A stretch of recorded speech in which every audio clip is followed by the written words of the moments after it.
Is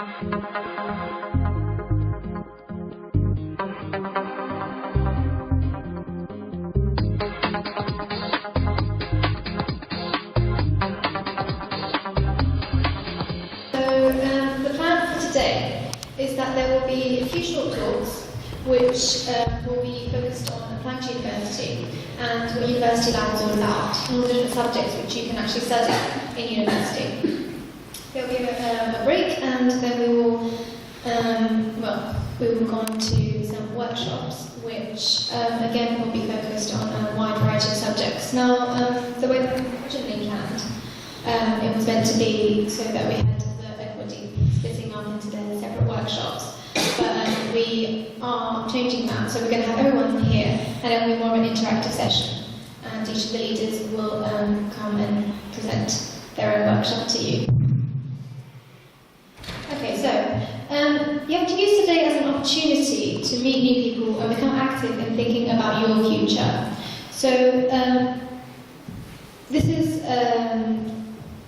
attempting to encourage you to sort of get thinking about your future, what you want to do after your A-levels, if you're doing GCSEs, what you want to do after your GCSEs, if you want to plan to go to university, and what sort of things you should be thinking about, what sort of questions you should be asking yourself. And we are an organisation, a student-run organisation, and we have all had experience of applying to university. So it's your opportunity to ask us questions and ask us anything which you're unsure of. So I'm going to give you a quick introduction to university. What constitutes higher education? Higher education can be either undergraduate or postgraduate. So undergraduate education includes bachelor's, foundation degrees, diplomas of higher education, certificates of higher education, high national diploma. These are all different things, and there's many different subjects, and you can go to university to study them, you can study full-time, you can study part-time, as you'll see. You can then go on to do postgraduate degrees, and what that constitutes is master's degree, MBA, PhD, postgraduate diplomas and qualifications, and professional or vocational qualifications and conversion courses. Now there's a link on the bottom of this slide which can give you more information about what these involve. So alternatives to university. If you do decide whether or not, when you do decide whether or not university is for you, you can take many steps. You can go to university, or you can go to Open University, part-time courses, apprenticeships, and such an apprenticeship is the AAT accounting. And what that involves is on-the-job training. So what you do is you're working, but at the same time as working, you're also learning and you're also building on your qualifications. So is university for you? University is interesting. You do meet a lot of interesting people. You have access to a lot of interesting things.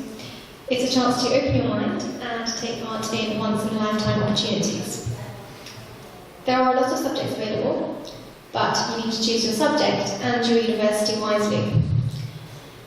So one of my colleagues will be telling you more about what the process of applying to university involves, and what you should be thinking about now is what you want to apply for, the broad category of subjects that you want to apply for. So if you're studying GCSEs, you should be thinking what you want to do next, what A-levels you want to study, and if you're studying A-levels, if you're in year 12, then you should be thinking about what you want to put onto your UCAS form next year.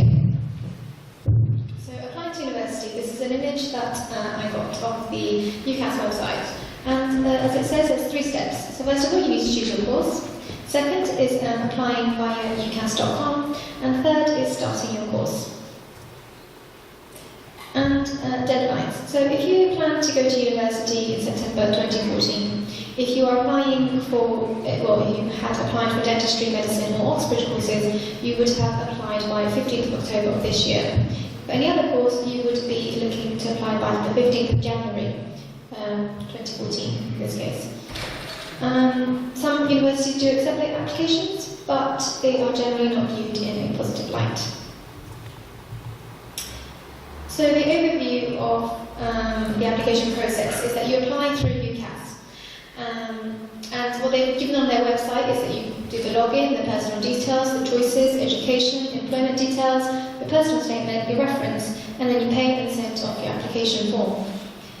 But you only get a maximum of 5 choices. So you can apply to different courses, or you can apply to the same course, and you can apply to different universities. You can apply to the same university with different courses.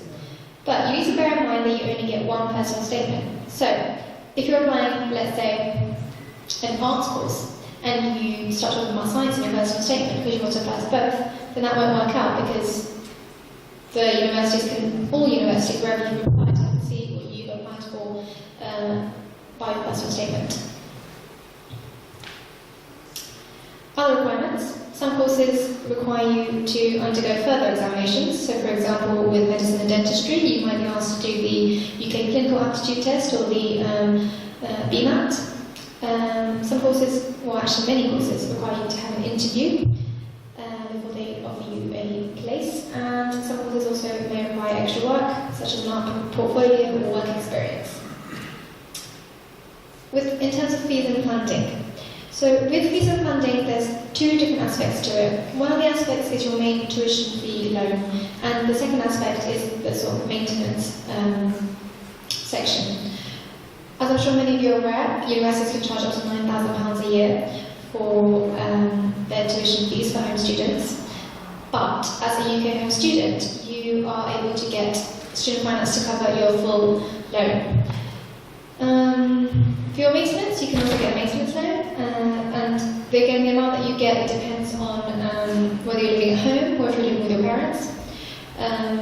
Whether you're living at home or if you're living in accommodation, whether you're based in London or based in other cities, and your eligibility for bursaries. So again, bursaries are available, and they are from those who come from lower income backgrounds. Some universities do offer additional support, additional financial support, but again, you need to refer to the university directly for that. The useful websites I put on here, on ucas.tv, they have videos which guide you step by step through the application process. Student finance, they have a calculator on there which can give you an indication of how much you're entitled to. And there is another website, the Student Room, which when I applied to university, I found that very useful. Because you've got current students there who can give you advice on what's so good about their university, what's so good about their course. And there are other applicants there at the same time as you, so if they've had an interview, for example, you can ask them questions they've had. Okay, so with my presentation, the take-home message is strive to have the ability to learn from the experience of others. And that's what today is all about. It's all about you coming here and us being able to link you. If we haven't got the right person here, we want to link you with the right person who can help you with your application. And then even, for example, myself, before I applied to university, I didn't know many dental students. But now that I do, I have the ability to help others who want to apply to dentistry, and if there's any questions you have, I can help you. And I'm sure my colleagues, they feel the same way. So I'd like to thank you for listening. If there are any questions now, then I'm happy to take them. But if you want to keep them until the end, that's perfectly fine as well.